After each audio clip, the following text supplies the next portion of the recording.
So in the 25 years, you've had 3 presidents at Careers, myself included. Right? There's one non-you or me in there.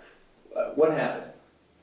Well, there was another person too who named Anita Tobias when I hired her, and then she got married. Anita Medeiros when I hired her, and then she got married, and now she's Anita Tobias. And Anita was very valuable. She was really smart and hardworking and good with the talent and good with other employees, and I liked her a lot.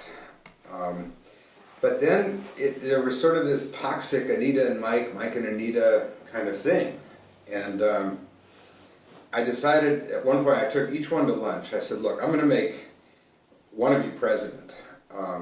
So I said to Anita, could you, if I make Mike president, could you work for him? She said, yeah, I could. I wouldn't be thrilled about it, but I could. And then I said to Mike, could you work for Anita? He said, no. If you make her president, I'm out of here.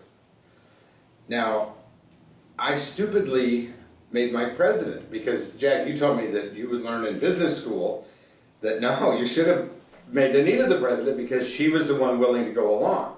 And in hindsight, I can see that, and that was a big mistake on my part. So the first thing Mike did was fire her. And that was unfortunate.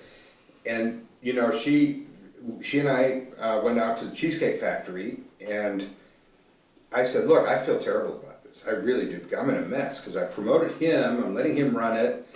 So if I bring you back, let me see what I can do. So I called up Willard Colston, my old friend from the LA Times. At this point, he was chairman of the syndicate.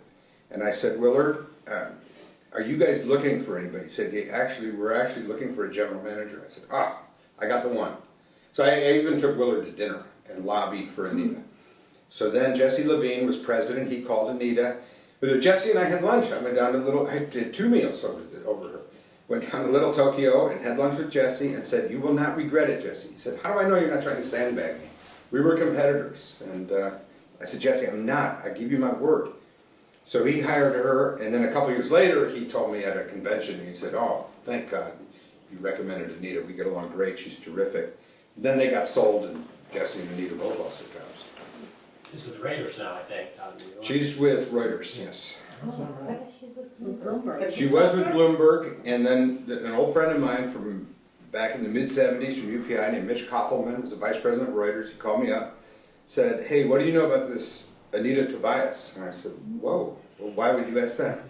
He said, well, I'm thinking about hiring her, and I see she worked at Creator Syndicate. And you're the only, as soon as I saw Creators, I called you right away to see what do you think? I said, you should hire her, Mitch, so I did it again in the air.